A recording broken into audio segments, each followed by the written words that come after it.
In the Walls of Eryx. Written by H.P. Lovecraft with Kenneth Sterling. Before I try to rest, I will set down these notes in preparation for the report I must make. What I have found is so singular, and so contrary to all past experience and expectations, that it deserves a very careful description.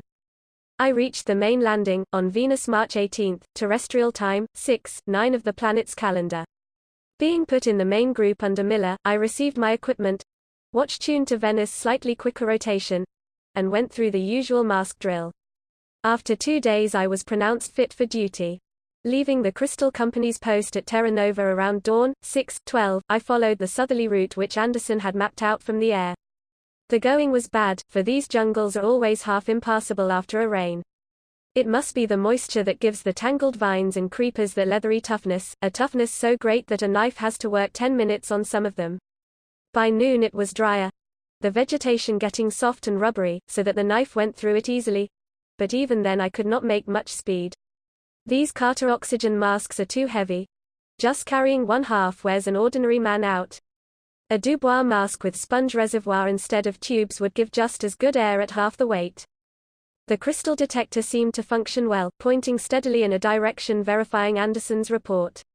It is curious how that principle of affinity works, without any of the fakery of the old divining rods back home. There must be a great deposit of crystals within 1,000 miles, though I suppose those damnable man lizards always watch and guard it. Possibly they think we are just as foolish for coming to Venus to hunt the stuff as we think they are, for groveling in the mud whenever they see a piece of it, or for keeping that great mass on a pedestal in their temple. I wish they'd get a new religion, for they have no use for the crystals except to pray to. Barring theology, they would let us take all we want. And even if they learned to tap him for power, there would be more than enough for the planet and the Earth besides. I for one am tired of passing up the main deposits, and merely seeking separate crystals out of jungle river beds. Sometime, I will urge the wiping out of these scaly beggars, by a good stiff army from home. About 20 ships could bring enough troops across to turn the trick. One can't call the damned things men for all their cities and towers. They have no skill, except building, and using swords and poison darts, and I don't believe their so-called cities mean much more than ant hills or beaver dams. I doubt if they even have a real language. All the talk about psychological communication through those tentacles down their chests strikes me as bunk. What misleads people is their upright posture, just an accidental physical resemblance to terrestrial man. I would like to go through a Venus jungle for once without having to watch out for skulking groups of them or dodge their cursed darts. They may have been all right before we began to take the crystals, but they're certainly a bad enough nuisance now, with their dart shooting and their cutting of our water pipes. More and more I come to believe that they have a special sense like our crystal detectors. No one ever knew them to bother a man, apart from long-distance sniping, who didn't have crystals on him. Around 1 p.m., a dart nearly took my helmet off, and I thought for a second one of my oxygen tubes was punctured. The sly devils hadn't made a sound, but 3 of them were closing in on me. I got them all by sweeping in a circle with my flame pistol, for even though their color blended with the jungle, I could spot the moving creepers. One of them was fully 8 feet tall, with a snout like a tapir's. The other 2 were average 7-footers. All that makes them hold their own is sheer numbers. Even a single regiment of flamethrowers could raise hell with them. It is curious, though, how they've come to be dominant on the planet. Not another living thing higher than the wriggling Acmans and Scorers, or the flying Tukas of the other continent. Unless of course those holes in the Dionian plateau hide something. About 2 o'clock my detector veered westward, indicating isolated crystals ahead on the right. This checked up with Anderson, and I turned my course accordingly. It was harder going.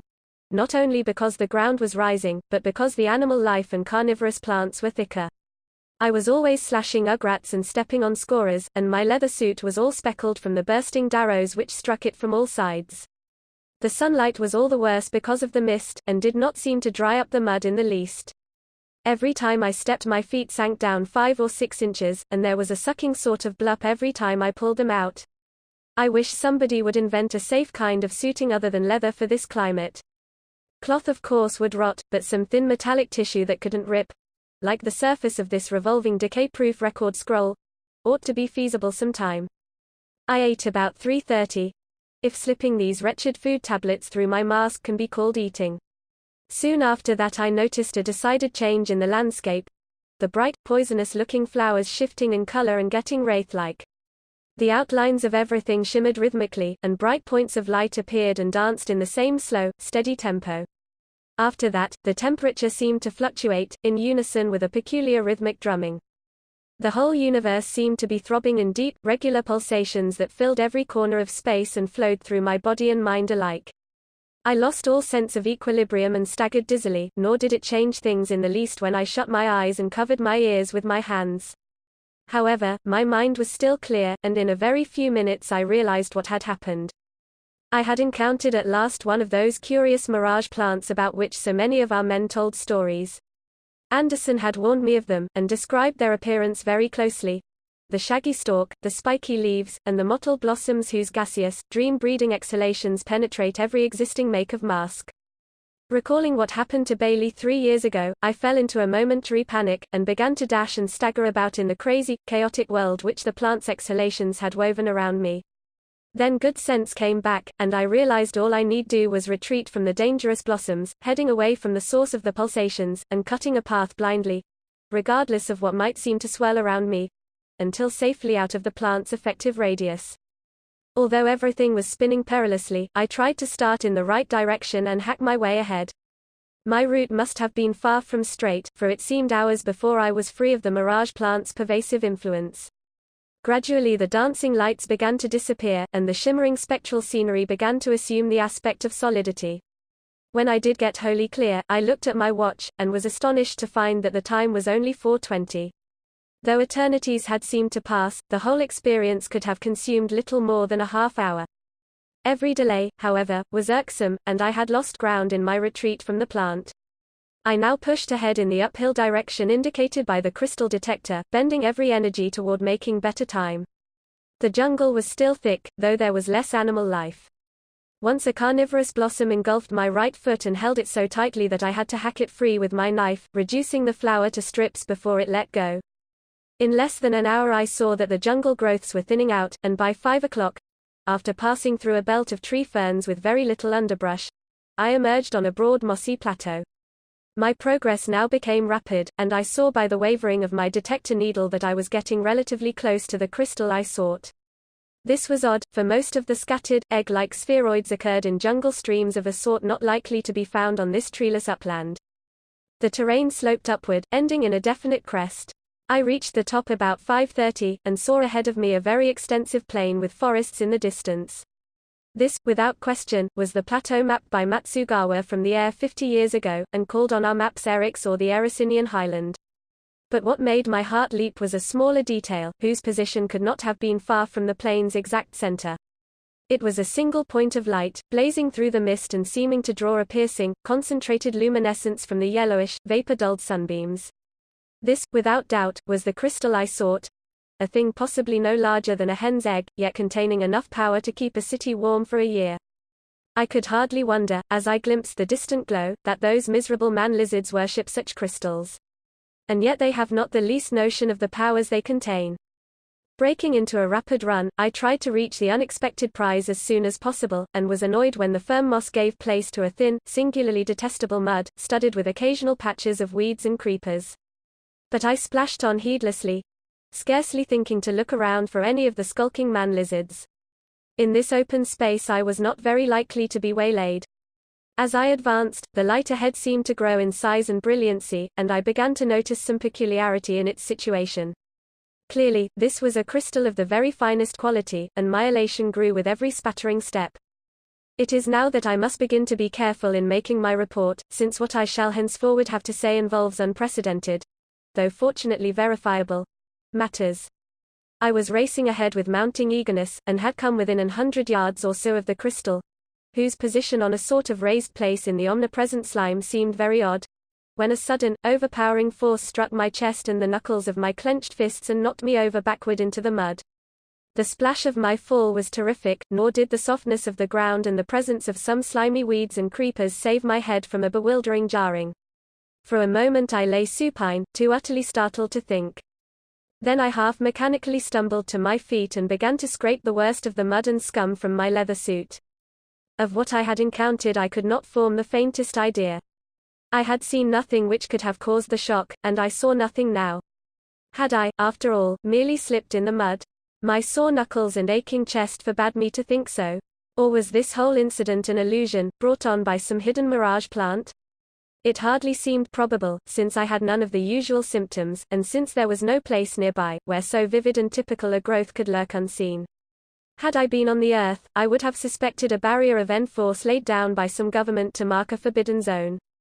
But in this humanless region such a notion would have been absurd. Finally pulling myself together, I decided to investigate in a cautious way. Holding my knife as far as possible ahead of me, so that it might be first to feel the strange force, I started once more for the shining crystal, preparing to advance step by step with the greatest deliberation.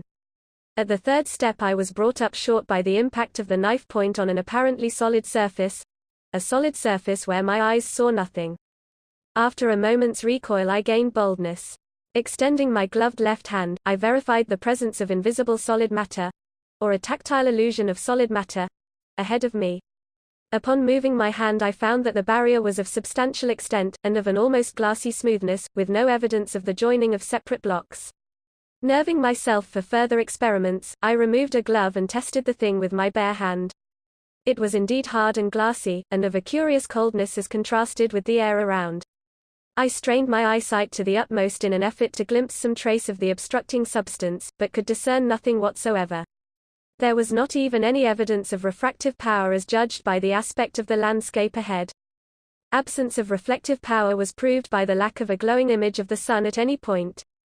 Burning curiosity began to displace all other feelings, and I enlarged my investigations as best I could. Exploring with my hands, I found that the barrier extended from the ground to some level higher than I could reach, and that it stretched off indefinitely on both sides. It was, then, a wall of some kind, though all guesses as to its materials and its purpose were beyond me. Again I thought of the mirage plant and the dreams it induced, but a moment's reasoning put this out of my head. Knocking sharply on the barrier with the hilt of my knife, and kicking at it with my heavy boots, I tried to interpret the sounds thus made. There was something suggestive of cement or concrete in these reverberations, though my hands had found the surface more glassy or metallic in feel. Certainly, I was confronting something strange beyond all previous experience. The next logical move was to get some idea of the wall's dimensions. The height problem would be hard if not insoluble, but the length and shape problem could perhaps be sooner dealt with. Stretching out my arms and pressing close to the barrier, I began to edge gradually to the left, keeping very careful track of the way I faced. After several steps I concluded that the wall was not straight, but that I was following part of some vast circle or ellipse. And then my attention was distracted by something wholly different, something connected with the still distant crystal which had formed the object of my quest. I have said that even from a greater distance the shining object's position seemed indefinably queer, on a slight mound rising from the slime. Now, at about 100 yards, I could see plainly despite the engulfing mist just what that mound was. It was the body of a man in one of the Crystal Company's leather suits, lying on his back, and with his oxygen mask half buried in the mud a few inches away. In his right hand, crushed convulsively against his chest, was the crystal which had led me here. A spheroid of incredible size, so large that the dead fingers could scarcely close over it. Even at the given distance I could see that the body was a recent one. There was little visible decay, and I reflected that in this climate such a thing meant death not more than a day before. Soon the hateful Farnath flies would begin to cluster about the corpse. I wondered who the man was. Surely no one I had seen on this trip. It must have been one of the old-timers absent on a long roving commission, who had come to this especial region independently of Anderson's survey. There he lay, past all trouble, and with the rays of the great crystal streaming out from between his stiffened fingers. For fully 5 minutes I stood there staring in bewilderment and apprehension. A curious dread assailed me, and I had an unreasonable impulse to run away.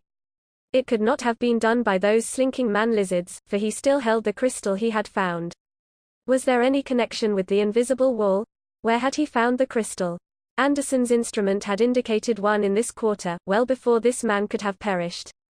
I now began to regard the unseen barrier as something sinister, and recoiled from it with a shudder. Yet I knew I must probe the mystery all the more quickly and thoroughly because of this recent tragedy. Suddenly, wrenching my mind back to the problem I faced, I thought of a possible means of testing the wall's height, or at least of finding whether or not it extended indefinitely upward. Seizing a handful of mud, I let it drain until it gained some coherence and then flung it high in the air toward the utterly transparent barrier. At a height of perhaps 14 feet it struck the invisible surface with a resounding splash, disintegrating at once and oozing downward in disappearing streams with surprising rapidity. Plainly, the wall was a lofty one. A second handful, hurled at an even sharper angle, hit the surface about 18 feet from the ground and disappeared as quickly as the first. I now summoned up all my strength and prepared to throw a third handful as high as I possibly could. Letting the mud drain, and squeezing it to maximum dryness, I flung it up so steeply that I feared it might not reach the obstructing surface at all. It did, however, and this time it crossed the barrier and fell in the mud beyond with a violent spattering. At last I had a rough idea of the height of the wall, for the crossing had evidently occurred some 20 or 21 feet aloft. With a 19 or 20-foot vertical wall of glassy flatness, ascent was clearly impossible. I must, then, continue to circle the barrier in the hope of finding a gate, an ending, or some sort of interruption. Did the obstacle form a complete round or other closed figure, or was it merely an arc or semicircle? Acting on my decision, I resumed my slow leftward circling, moving my hands up and down over the unseen surface on the chance of finding some window or other small aperture. Before starting, I tried to mark my position by kicking a hole in the mud, but found the slime too thin to hold any impression. I did, though, gauge the place approximately by noting a tall cycad in the distant forest which seemed just on a line with the gleaming crystal and 100 yards away. If no gate or break existed, I could now tell when I had completely circumnavigated the wall. I had not progressed far before I decided that the curvature indicated a circular enclosure of about 100 yards diameter, provided the outline was regular. This would mean that the dead man lay near the wall at a point almost opposite the region where I had started. Was he just inside or just outside the enclosure? This I would soon ascertain. As I slowly rounded the barrier without finding any gate, window, or other break, I decided that the body was lying within. On closer view, the features of the dead man seemed vaguely disturbing. I found something alarming in his expression, and in the way the glassy eyes stared. By the time I was very near, I believed I recognized him as Dwight, a veteran whom I had never known, but who was pointed out to me at the post last year. The crystal he clutched was certainly a prize, the largest single specimen I had ever seen. I was so near the body that I could, but for the barrier, have touched it, when my exploring left hand encountered a corner in the unseen surface. In a second I had learned that there was an opening about 3 feet wide, extending from the ground to a height greater than I could reach. There was no door, nor any evidence of hinge marks bespeaking a former door. Without a moment's hesitation I stepped through and advanced 2 paces to the prostrate body, which lay at right angles to the hallway I had entered, in what seemed to be an intersecting doorless corridor. It gave me a fresh curiosity to find that the interior of this vast enclosure was divided by partitions. Bending to examine the corpse, I discovered that it bore no wounds. This scarcely surprised me, since the continued presence of the crystal argued against the pseudo-reptilian natives. Looking about for some possible cause of death, my eyes lit upon the oxygen mask lying close to the body's feet. Here, indeed, was something significant. Without this device no human being could breathe the air of Venus for more than 30 seconds, and Dwight, if it were he, had obviously lost his. Probably it had been carelessly buckled, so that the weight of the tubes worked the straps loose, a thing which could not happen with a Dubois sponge reservoir mask. The half-minute of grace had been too short to allow the man to stoop and recover his protection, or else the cyanogen content of the atmosphere was abnormally high at the time.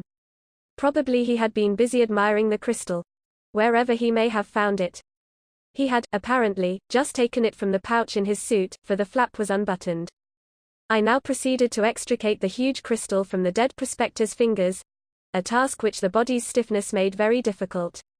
The spheroid was larger than a man's fist, and glowed as if alive in the reddish rays of the westering sun. As I touched the gleaming surface I shuddered involuntarily, as if by taking this precious object I had transferred to myself the doom which had overtaken its earlier bearer. However, my qualms soon passed, and I carefully buttoned the crystal into the pouch of my leather suit. Superstition has never been one of my failings. Placing the man's helmet over his dead, staring face, I straightened up and stepped back through the unseen doorway to the entrance hall of the great enclosure. All my curiosity about the strange edifice now returned, and I racked my brain with speculations regarding its material, origin, and purpose. That the hands of men had reared it I could not for a moment believe. Our ships first reached Venus only 72 years ago, and the only human beings on the planet have been those at Terra Nova. Nor does human knowledge include any perfectly transparent, non-refractive solid such as the substance of this building. Prehistoric human invasions of Venus can be pretty well ruled out, so that one must turn to the idea of native construction. Did a forgotten race of highly evolved beings precede the man-lizards as masters of Venus? Despite their elaborately built cities, it seemed hard to credit the pseudo-reptiles with anything of this kind. There must have been another race eons ago, of which this is perhaps the last relic. Or will other ruins of kindred origin be found by future expeditions? The purpose of such a structure passes all conjecture, but its strange and seemingly non-practical material suggests a religious use. Realizing my inability to solve these problems, I decided that all I could do was to explore the invisible structure itself. That various rooms and corridors extended over the seemingly unbroken plain of mud I felt convinced, and I believed that a knowledge of their plan might lead to something significant. So, feeling my way back through the doorway and edging past the body, I began to advance along the corridor toward those interior regions whence the dead man had presumably come. Later on I would investigate the hallway I had left. Groping like a blind man despite the misty sunlight, I moved slowly onward. Soon the corridor turned sharply and began to spiral in toward the center in ever-diminishing curves. Now and then, my touch would reveal a doorless, intersecting passage, and I several times encountered junctions with 2, 3, or 4 diverging avenues. In these latter cases, I always followed the inmost route, which seemed to form a continuation of the one I had been traversing. There would be plenty of time to examine the branches, after I had reached and returned from the main regions.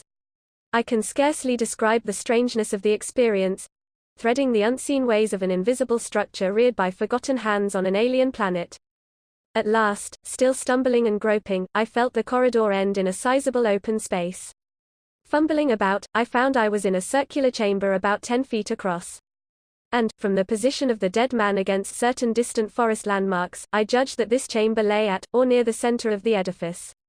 Out of it opened 5 corridors besides the one through which I had entered, but I kept the latter in mind by sighting very carefully past the body to a particular tree on the horizon as I stood just within the entrance.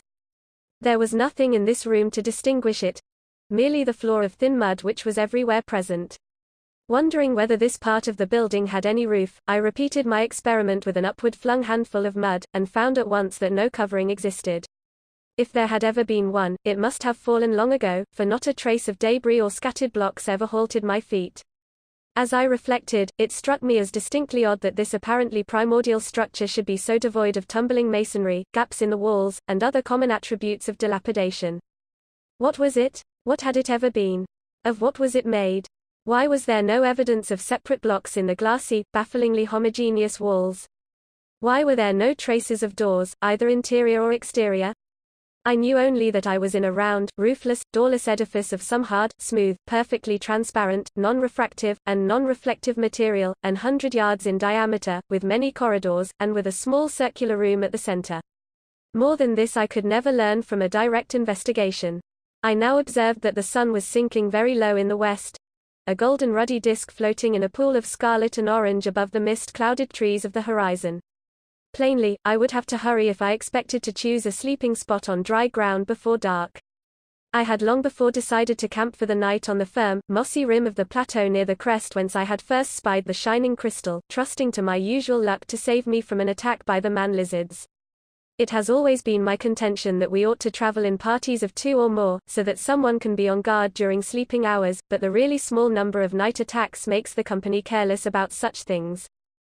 Those scaly wretches seem to have difficulty in seeing at night, even with curious glow torches.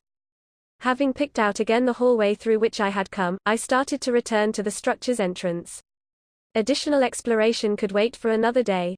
Groping a course as best I could, through the spiral corridor, with only general sense, memory, and a vague recognition of some of the ill-defined weed patches on the plain as guides, I soon found myself once more in close proximity to the corpse.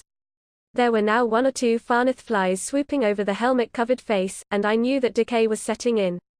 With a futile instinctive loathing I raised my hand to brush away this vanguard of the scavengers, when a strange and astonishing thing became manifest. An invisible wall, checking the sweep of my arm, told me that, notwithstanding my careful retracing of the way, I had not indeed returned to the corridor in which the body lay. Instead, I was in a parallel hallway, having no doubt taken some wrong turn or fork among the intricate passages behind. Hoping to find a doorway to the exit hall ahead, I continued my advance, but presently came to a blank wall. I would, then, have to return to the central chamber and steer my course anew. Exactly where I had made my mistake, I could not tell. I glanced at the ground to see if by any miracle guiding footprints had remained, but at once realized that the thin mud held impressions only for a very few moments. There was little difficulty in finding my way to the center again, and once there I carefully reflected on the proper outward course. I had kept too far to the right before. This time I must take a more leftward fork somewhere. Just where, I could decide as I went. As I groped ahead a second time I felt quite confident of my correctness, and diverged to the left at a junction I was sure I remembered. The spiraling continued, and I was careful not to stray into any intersecting passages. Soon, however, I saw to my disgust that I was passing the body at a considerable distance. This passage evidently reached the outer wall at a point much beyond it. In the hope that another exit might exist, in the half of the wall I had not yet explored, I pressed forward for several paces, but eventually came once more to a solid barrier. Clearly, the plan of the building was even more complicated than I had thought. I now debated whether to return to the center again or whether to try some of the lateral corridors extending toward the body.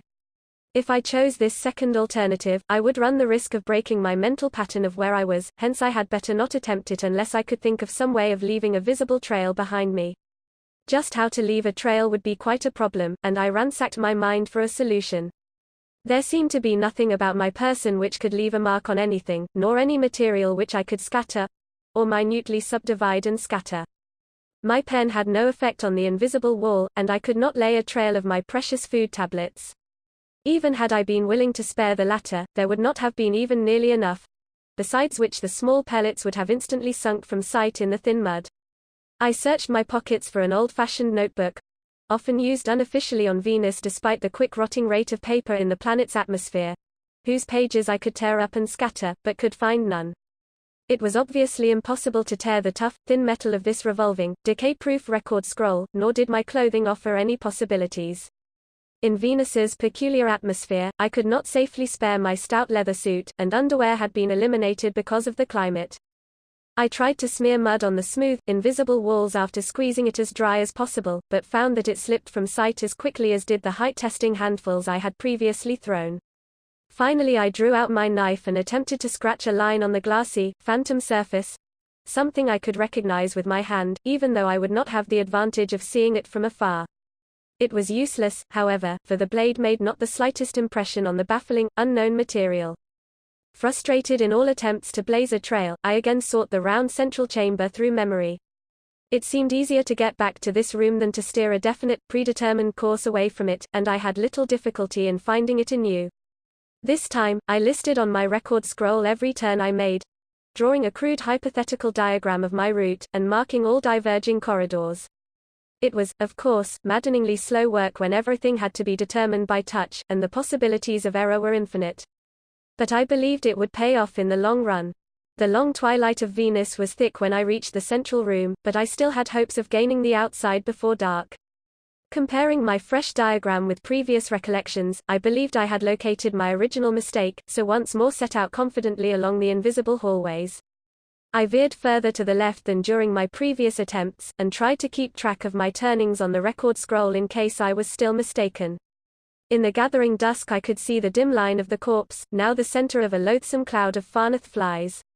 Before long, no doubt, the mud-dwelling Siphocles would be oozing in from the plain to complete the ghastly work.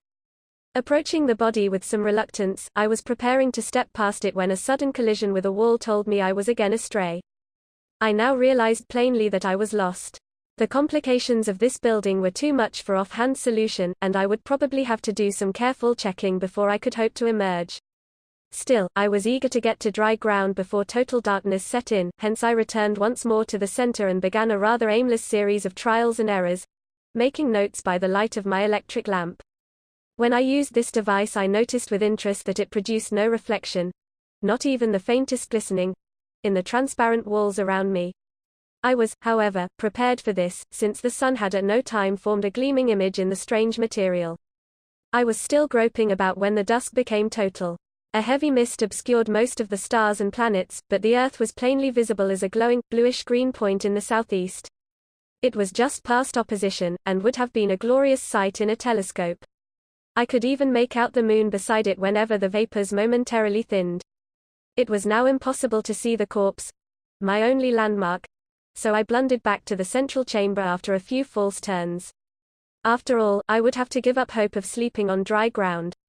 Nothing could be done till daylight, and I might as well make the best of it here. Lying down in the mud would not be pleasant, but in my leather suit it could be done. On former expeditions I had slept under even worse conditions, and now sheer exhaustion would help to conquer repugnance. So here I am, squatting in the slime of the central room and making these notes on my record scroll by the light of the electric lamp. There is something almost humorous in my strange, unprecedented plight. Lost in a building without doors, a building which I cannot see. I shall doubtless get out early in the morning, and ought to be back at Terra Nova with the crystal by late afternoon. It certainly is a beauty, with surprising luster even in the feeble light of this lamp. I have just had it out examining it. Despite my fatigue, sleep is slow in coming, so I find myself writing at great length. I must stop now. Not much danger of being bothered by those cursed natives in this place. The thing I like least is the corpse, but fortunately my oxygen mask saves me from the worst effects. I am using the chlorate cubes very sparingly. Will take a couple of food tablets now and turn in. More later. Later. Afternoon, 6:13. There has been more trouble than I expected. I am still in the building, and will have to work quickly and wisely if I expect to rest on dry ground tonight. It took me a long time to get to sleep, and I did not wake till almost noon today. As it was, I would have slept longer but for the glare of the sun through the haze. The corpse was a rather bad sight, wriggling with siphoclies, and with a cloud of farnath flies around it. Something had pushed the helmet away from the face, and it was better not to look at it. I was doubly glad of my oxygen mask when I thought of the situation. At length I shook and brushed myself dry, took a couple of food tablets, and put a new potassium chlorate cube in the electrolyzer of the mask. I am using these cubes slowly, but wish I had a larger supply. I felt much better after my sleep, and expected to get out of the building very shortly. Consulting the notes and sketches I had jotted down, I was impressed by the complexity of the hallways, and by the possibility that I had made a fundamental error. Of the 6 openings leading out of the central space, I had chosen a certain one as that by which I had entered, using a sighting arrangement as a guide. When I stood just within the opening, the corpse 50 yards away was exactly in line with a particular lepidodendron in the far-off forest. Now it occurred to me that this sighting might not have been of sufficient accuracy, the distance of the corpse making its difference of direction in relation to the horizon comparatively slight when viewed from the openings next to that of my first ingress. Moreover, the tree did not differ as distinctly as it might from other lepidodendra on the horizon. Putting the matter to a test, I found to my chagrin that I could not be sure which of 3 openings was the right one. Had I traversed a different set of windings at each attempted exit? This time I would be sure. It struck me that despite the impossibility of trailblazing there was one marker I could leave. Though I could not spare my suit, I could, because of my thick head of hair, spare my helmet, and this was large and light enough to remain visible above the thin mud. Accordingly I removed the roughly hemispherical device and laid it at the entrance of one of the corridors, the right-hand one of the 3 I must try. I would follow this corridor on the assumption that it was correct, repeating what I seemed to recall as the proper turns, and constantly consulting and making notes. If I did not get out, I would systematically exhaust all possible variations, and if these failed, I would proceed to cover the avenues extending from the next opening in the same way, continuing to the 3rd opening if necessary. Sooner or later I could not avoid hitting the right path to the exit, but I must use patience. Even at worst, I could scarcely fail to reach the open plain in time for a dry night's sleep. Immediate results were rather discouraging, though they helped me eliminate the right-hand opening in little more than an hour. Only a succession of blind alleys, each ending at a great distance from the corpse, seemed to branch from this hallway, and I saw very soon that it had not figured at all in the previous afternoon's wanderings. As before, however, I always found it relatively easy to grope back to the central chamber. About 1 p.m., I shifted my helmet marker to the next opening and began to explore the hallways beyond it. At first I thought I recognized the turnings, but soon found myself in a wholly unfamiliar set of corridors. I could not get near the corpse, and this time seemed cut off from the central chamber as well, even though I thought I had recorded every move I made. There seemed to be tricky twists and crossings too subtle for me to capture in my crude diagrams, and I began to develop a kind of mixed anger and discouragement. While patience would of course win in the end, I saw that my searching would have to be tireless, and long continued. 2 o'clock found me still wandering vainly through strange corridors, constantly feeling my way, looking alternately at my helmet and at the corpse, and jotting data on my scroll with decreasing confidence. I cursed the stupidity and idle curiosity which had drawn me into this tangle of unseen walls, reflecting that if I had let the thing alone and headed back as soon as I had taken the crystal from the body, I would even now be safe at Terra Nova. Suddenly it occurred to me that I might be able to tunnel under the invisible walls with my knife, and thus effect a shortcut to the outside, or to some outward leading corridor. I had no means of knowing how deep the building's foundations were, but the omnipresent mud argued the absence of any floor save the earth. Facing the distant and increasingly horrible corpse, I began a course of feverish digging with the broad, sharp blade. There was about 6 inches of semi-liquid mud, below which the density of the soil increased sharply. This lower soil seemed to be of a different color, a grayish clay rather like the formations near Venus's North Pole. As I continued downward, close to the unseen barrier, I saw that the ground was getting harder and harder. Watery mud rushed into the excavation as fast as I removed the clay, but I reached through it and kept on working. If I could bore any kind of a passage beneath the wall, the mud would not stop my wriggling out. About 3 feet down, however, the hardness of the soil halted my digging seriously. Its tenacity was beyond anything I had encountered before, even on this planet, and was linked with an anomalous heaviness. My knife had to split and chip the tightly packed clay, and the fragments I brought up were like solid stones or bits of metal. Finally even this splitting and chipping became impossible, and I had to cease my work with no lower edge of wall in reach. The hour-long attempt was a wasteful as well as futile one, for it used up great stores of my energy and forced me both to take an extra food tablet, and to put an additional chlorate cube in the oxygen mask. It has also brought a pause in the day's gropings, for I am still much too exhausted to walk. After cleaning my hands and arms of the worst of the mud, I sat down to write these notes, leaning against an invisible wall and facing away from the corpse. That body is simply a writhing mass of vermin now. The odor has begun to draw some of the slimy acmens from the far-off jungle. I notice that many of the FJ weeds on the plain are reaching out necrophagous feelers toward the thing, but I doubt if any are long enough to reach it. I wish some really carnivorous organisms like the scorers would appear, for then they might scent me and wriggle a course through the building toward me. Things like that have an odd sense of direction. I could watch them as they came, and jot down their approximate route if they fail to form a continuous line. Even that would be a great help. When I met any, the pistol would make short work of them. But I can hardly hope for as much as that. Now that these notes are made, I shall rest a while longer, and later will do some more groping. As soon as I get back to the central chamber, which ought to be fairly easy, I shall try the extreme left-hand opening. Perhaps I can get outside by dusk after all. Night 6:13. New trouble. My escape will be tremendously difficult, for there are elements I had not suspected. Another night here in the mud, and a fight on my hands tomorrow. I cut my rest short and was up and groping again by 4 o'clock. After about 15 minutes I reached the central chamber and moved my helmet to mark the last of the 3 possible doorways. Starting through this opening, I seemed to find the going more familiar, but was brought up short in less than 5 minutes by a sight that jolted me more than I can describe. It was a group of 4 or 5 of those detestable man-lizards emerging from the forest far off across the plain. I could not see them distinctly at that distance, but thought they paused and turned toward the trees to gesticulate, after which they were joined by fully a dozen more. The augmented party now began to advance directly toward the invisible building, and as they approached I studied them carefully.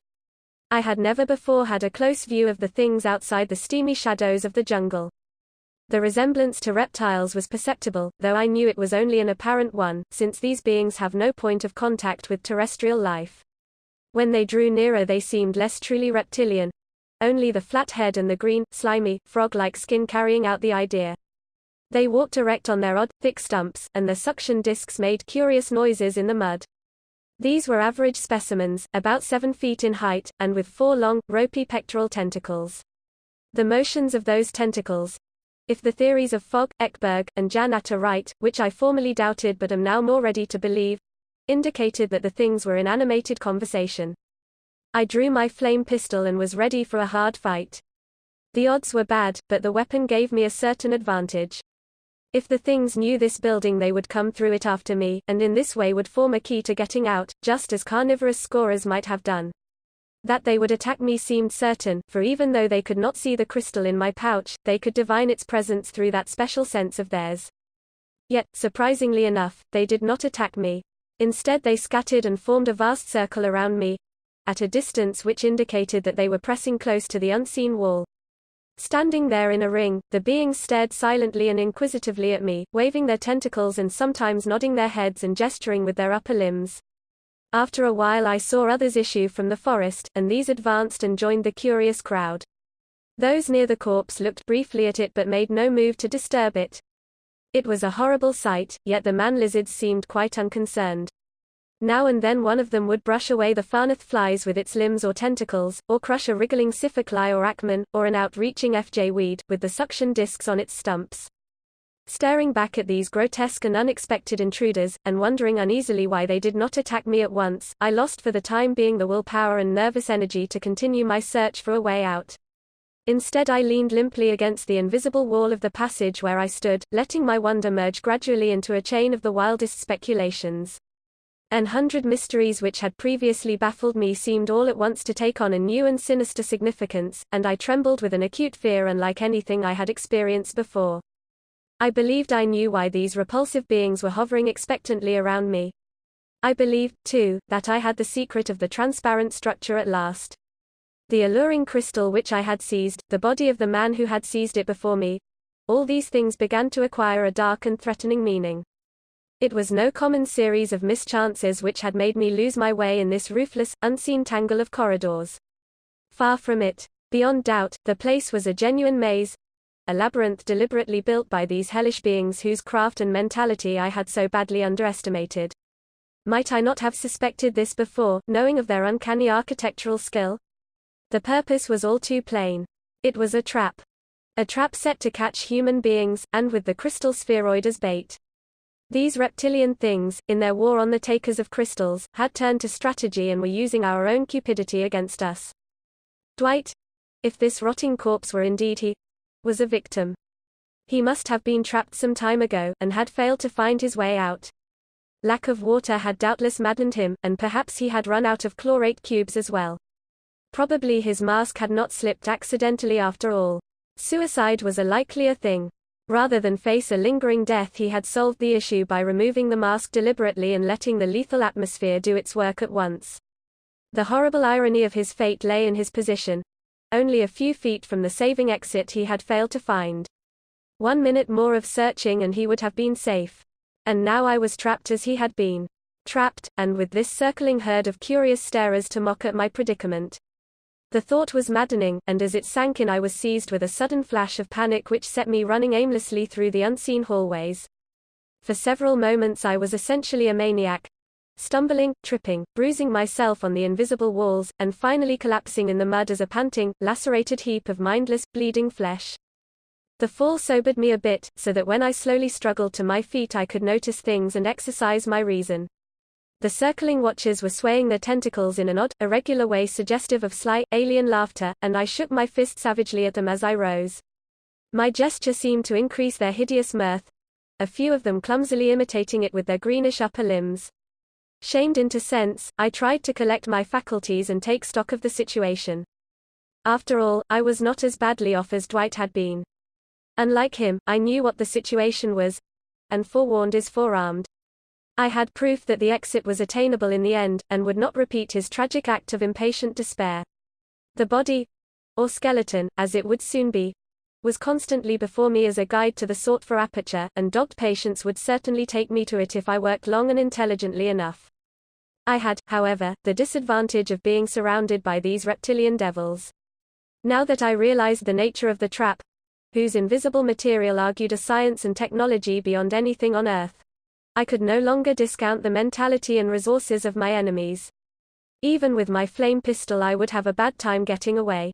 Though boldness and quickness would doubtless see me through in the long run. But first I must reach the exterior. Unless I could lure or provoke some of the creatures to advance toward me. As I prepared my pistol for action and counted over my generous supply of ammunition, it occurred to me to try the effect of its blasts on the invisible walls. Had I overlooked a feasible means of escape? There was no clue to the chemical composition of the transparent barrier, and conceivably it might be something which a tongue of fire could cut like cheese. Choosing a section facing the corpse, I carefully discharged the pistol at close range and felt with my knife where the blast had been aimed. Nothing was changed. I had seen the flame spread when it struck the surface, and now I realized that my hope had been vain. Only a long, tedious search for the exit would ever bring me to the outside. So, swallowing another food tablet and putting another cube in the electrolyzer of my mask, I recommenced the long quest, retracing my steps to the central chamber and starting out anew. I constantly consulted my notes and sketches, and made fresh ones, taking one false turn after another, but staggering on in desperation till the afternoon light grew very dim. As I persisted in my quest, one looked from time to time at the silent circle of mocking starers, and noticed a gradual replacement in their ranks. Every now and then a few would return to the forest, while others would arrive to take their places. The more I thought of their tactics, the less I liked them, for they gave me a hint of the creatures' possible motives. At any time these devils could have advanced and fought me, but they seemed to prefer watching my struggles to escape. I could not but infer that they enjoyed the spectacle, and this made me shrink with double force from the prospect of falling into their hands. With the dark I ceased my searching, and sat down in the mud to rest. Now I am writing in the light of my lamp, and will soon try to get some sleep. I hope tomorrow will see me out, for my canteen is low, and Licol tablets are a poor substitute for water. I would hardly dare to try the moisture in this slime, for none of the water in the mud regions is potable except when distilled. That is why we run such long pipelines to the yellow clay regions, or depend on rainwater when those devils find and cut our pipes. I have none too many chlorate cubes either, and must try to cut down my oxygen consumption as much as I can. My tunneling attempt of the early afternoon, and my later panic flight, burned up a perilous amount of air. Tomorrow I will reduce physical exertion to the barest minimum until I meet the reptiles and have to deal with them. I must have a good cube supply for the journey back to Terra Nova. My enemies are still on hand, I can see a circle of their feeble glow torches around me. There is a horror about those lights which will keep me awake. Night 6:14. Another full day of searching and still no way out. I am beginning to be worried about the water problem, for my canteen went dry at noon. In the afternoon there was a burst of rain, and I went back to the central chamber for the helmet which I had left as a marker, using this as a bowl and getting about 2 cupfuls of water. I drank most of it, but have put the slight remainder in my canteen. Licol tablets make little headway against real thirst, and I hope there will be more rain in the night. I am leaving my helmet bottom up to catch any that falls. Food tablets are none too plentiful, but not dangerously low. I shall halve my rations from now on. The chlorate cubes are my real worry, for even without violent exercise the day's endless tramping burned a dangerous number. I feel weak from my forced economies in oxygen, and from my constantly mounting thirst. When I reduce my food I suppose I shall feel still weaker. There is something damnable, something uncanny, about this labyrinth. I could swear that I had eliminated certain turns through charting, and yet each new trial belies some assumption I had thought established. Never before did I realize how lost we are without visual landmarks. A blind man might do better. But for most of us sight is the king of the senses. The effect of all these fruitless wanderings is one of profound discouragement. I can understand how poor Dwight must have felt. His corpse is now just a skeleton, and the Siphoclies and Acmans and Farnath flies are gone. The FJ weeds are nipping the leather clothing to pieces, for they were longer and faster growing than I had expected. And all the while those relays of tentacled starers stand gloatingly around the barrier laughing at me and enjoying my misery. Another day and I shall go mad if I do not drop dead from exhaustion. However, there is nothing to do but persevere. Dwight would have got out if he had kept on a minute longer.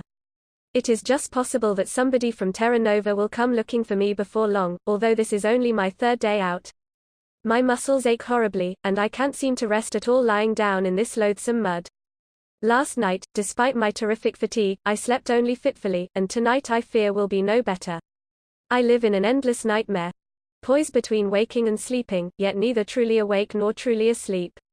My hand shakes, I can write no more for the time being. That circle of feeble glow torches is hideous. Late afternoon, 6:15. Substantial progress. Looks good. Very weak, and did not sleep much till daylight. Then I dozed till noon, though without being at all rested. No rain, and thirst leaves me very weak. Ate an extra food tablet to keep me going, but without water it didn't help much. I dared to try a little of the slime water just once, but it made me violently sick and left me even thirstier than before. Must save chlorate cubes, so am nearly suffocating for lack of oxygen. Can't walk much of the time, but managed to crawl in the mud. About 2 p.m. I thought I recognized some passages, and got substantially nearer to the corpse, or skeleton, than I had been since the first day's trials. I was sidetracked once in a blind alley, but recovered the main trail with the aid of my chart and notes. The trouble with these jottings is that there are so many of them. They must cover 3 feet of the record scroll, and I have to stop for long periods to untangle them. My head is weak from thirst, suffocation, and exhaustion, and I cannot understand all I have set down. Those damnable green things keep staring and laughing with their tentacles, and sometimes they gesticulate in a way that makes me think they share some terrible joke just beyond my perception. It was 3 o'clock when I really struck my stride. There was a doorway which, according to my notes, I had not traversed before, and when I tried it I found I could crawl circuitously toward the weed-twined skeleton. The route was a sort of spiral, much like that by which I had first reached the central chamber. Whenever I came to a lateral doorway or junction I would keep to the course which seemed best to repeat that original journey. As I circled nearer and nearer to my gruesome landmark, the watchers outside intensified their cryptic gesticulations and sardonic silent laughter. Evidently they saw something grimly amusing in my progress, perceiving no doubt how helpless I would be in any encounter with them. I was content to leave them to their mirth, for although I realized my extreme weakness, I counted on the flame pistol and its numerous extra magazines to get me through the vile reptilian phalanx. Hope now soared high, but I did not attempt to rise to my feet. Better to crawl now, and save my strength for the coming encounter with the man-lizards. My advance was very slow, and the danger of straying into some blind alley very great, but none the less I seemed to curve steadily toward my osseous goal. The prospect gave me new strength, and for the nonce I ceased to worry about my pain, my thirst, and my scant supply of cubes. The creatures were now all massing around the entrance, gesturing, leaping, and laughing with their tentacles. Soon, I reflected, I would have to face the entire horde, and perhaps such reinforcements as they would receive from the forest. I am now only a few yards from the skeleton, and am pausing to make this entry before emerging and breaking through the noxious band of entities. I feel confident that with my last ounce of strength I can put them to flight despite their numbers, for the range of this pistol is tremendous. Then a camp on the dry moss at the plateau's edge, and in the morning a weary trip through the jungle to Terra Nova. I shall be glad to see living men and the buildings of human beings again. The teeth of that skull gleam and grin horribly. Toward night. 6:15. Horror and despair. Baffled again. After making the previous entry I approached still closer to the skeleton, but suddenly encountered an intervening wall. I had been deceived once more, and was apparently back where I had been 3 days before, on my first futile attempt to leave the labyrinth. Whether I screamed aloud I do not know. Perhaps I was too weak to utter a sound. I merely lay dazed in the mud for a long period, while the greenish things outside leaped and laughed and gestured. After a time I became more fully conscious. My thirst and weakness and suffocation were fast gaining on me, and with my last bit of strength I put a new cube in the electrolyzer, recklessly, and without regard for the needs of my journey to Terra Nova. The fresh oxygen revived me slightly, and enabled me to look about more alertly. It seemed as if I were slightly more distant from poor Dwight than I had been at that first disappointment, and I dully wondered if I could be in some other corridor a trifle more remote. With this faint shadow of hope I laboriously dragged myself forward, but after a few feet encountered a dead end as I had on the former occasion. This, then, was the end. 3 days had taken me nowhere, and my strength was gone. I would soon go mad from thirst, and I could no longer count on cubes enough to get me back. I feebly wondered why the nightmare things had gathered so thickly around the entrance as they mocked me. Probably this was part of the mockery, to make me think I was approaching an egress which they knew did not exist. I shall not last long, though I am resolved not to hasten matters as Dwight did. His grinning skull has just turned toward me, shifted by the groping of one of the FJ weeds that are devouring his leather suit. The ghoulish stare of those empty eye sockets is worse than the staring of those lizard horrors. It lends a hideous meaning to that dead, white-toothed grin. I shall lie very still in the mud and save all the strength I can. This record, which I hope may reach and warn those who come after me, will soon be done. After I stop writing I shall rest a long while.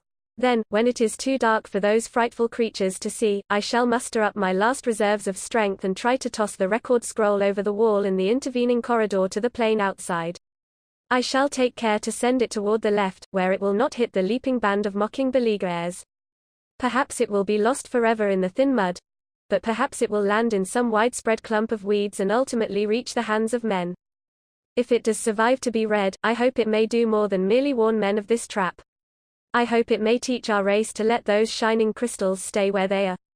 They belong to Venus alone. Our planet does not truly need them, and I believe we have violated some obscure and mysterious law, some law buried deep in the arcana of the cosmos, in our attempts to take them. Who can tell what dark, potent, and widespread forces spur on these reptilian things who guard their treasure so strangely? Dwight and I have paid, as others have paid and will pay. But it may be that these scattered deaths are only the prelude of greater horrors to come. Let us leave to Venus that which belongs only to Venus. I am very near death now, and fear I may not be able to throw the scroll when dusk comes. If I cannot, I suppose the man-lizards will seize it, for they will probably realize what it is. They will not wish anyone to be warned of the labyrinth, and they will not know that my message holds a plea in their own behalf. As the end approaches I feel more kindly toward the things. In the scale of cosmic entity, who can say which species stands higher, or more nearly approaches a space-wide organic norm? Theirs or mine? I have just taken the great crystal out of my pouch to look at in my last moments. It shines fiercely and menacingly in the red rays of the dying day. The leaping horde have noticed it, and their gestures have changed in a way I cannot understand. I wonder why they keep clustered around the entrance instead of concentrating at a still closer point in the transparent wall. I am growing numb and cannot write much more. Things whirl around me, yet I do not lose consciousness. Can I throw this over the wall? That crystal glows so, yet the twilight is deepening. Dark. Very weak. They are still laughing and leaping around the doorway, and have started those hellish glow torches. Are they going away? I dreamed I heard a sound. Light in the sky. Report of Wesley P. Miller, Support Group A, Venus Crystal Company. Terra Nova on Venus. 6/16. Our operative A49, Kenton J. Stanfield of 5317 Marshall Street, Richmond, Virginia, left Terra Nova early on 6/12 for a short-term trip indicated by detector. Due back on the 13th or 14th. Did not appear by evening of 15th, so scouting plane FR-58 with 5 men under my command set out at 8 p.m. to follow route with detector. Needle showed no change from earlier readings. Followed needle to Abyssinian Highland, played strong searchlights all the way. Triple-range flame guns and D-radiation cylinders could have dispersed any ordinary hostile force of natives, or any dangerous aggregation of carnivorous scoras. When over the open plain on Eryx we saw a group of moving lights which we knew were native glow torches. As we approached, they scattered into the forest. Probably 75 to 100 in all. Detector indicated crystal on spot where they had been. Sailing low over this spot, our lights picked out objects on the ground. Skeleton tangled in FJ weeds, and complete body 10 feet from it. Brought plane down near bodies, and corner of wing crashed on unseen obstruction. Approaching bodies on foot, we came up short against a smooth, invisible barrier which puzzled us enormously.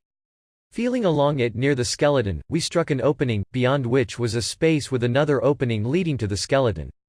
The latter, though robbed of clothing by weeds, had one of the company's numbered metal helmets beside it. It was Operative B9, Frederick N. Dwight of Koenig's division, who had been out of Terra Nova for 2 months on a long commission. Between this skeleton and the complete body there seemed to be another wall, but we could easily identify the second man as Stanfield. He had a record scroll in his left hand and a pen in his right, and seemed to have been writing when he died. No crystal was visible, but the detector indicated a huge specimen near Stanfield's body. We had great difficulty in getting at Stanfield, but finally succeeded. The body was still warm, and a great crystal lay beside it, covered by the shallow mud. We at once studied the record scroll in the left hand, and prepared to take certain steps based on its data. The contents of the scroll forms the long narrative prefixed to this report, a narrative whose main descriptions we have verified, and which we append as an explanation of what was found. The later parts of this account show mental decay, but there is no reason to doubt the bulk of it. Stanfield obviously died of a combination of thirst, suffocation, cardiac strain, and psychological depression. His mask was in place, and freely generating oxygen despite an alarmingly low cube supply. Our plane being damaged, we sent a wireless and called out Anderson with repair plane FG-7, a crew of wreckers, and a set of blasting materials. By morning FR-58 was fixed, and went back under Anderson carrying the two bodies and the crystal. We shall bury Dwight and Stanfield in the company graveyard, and ship the crystal to Chicago on the next earthbound liner. Later, we shall adopt Stanfield's suggestion—the sound one in the saner, earlier part of his report—and bring across enough troops to wipe out the natives altogether. With a clear field, there can be scarcely any limit to the amount of crystal we can secure. In the afternoon we studied the invisible building or trap with great care, exploring it with the aid of long guiding cords, and preparing a complete chart for our archives. We were much impressed by the design, and shall keep specimens of the substance for chemical analysis. All such knowledge will be useful when we take over the various cities of the natives. Our Type C diamond drills were able to bite into the unseen material, and wreckers are now planting dynamite preparatory to a thorough blasting. Nothing will be left when we are done. The edifice forms a distinct menace to aerial and other possible traffic.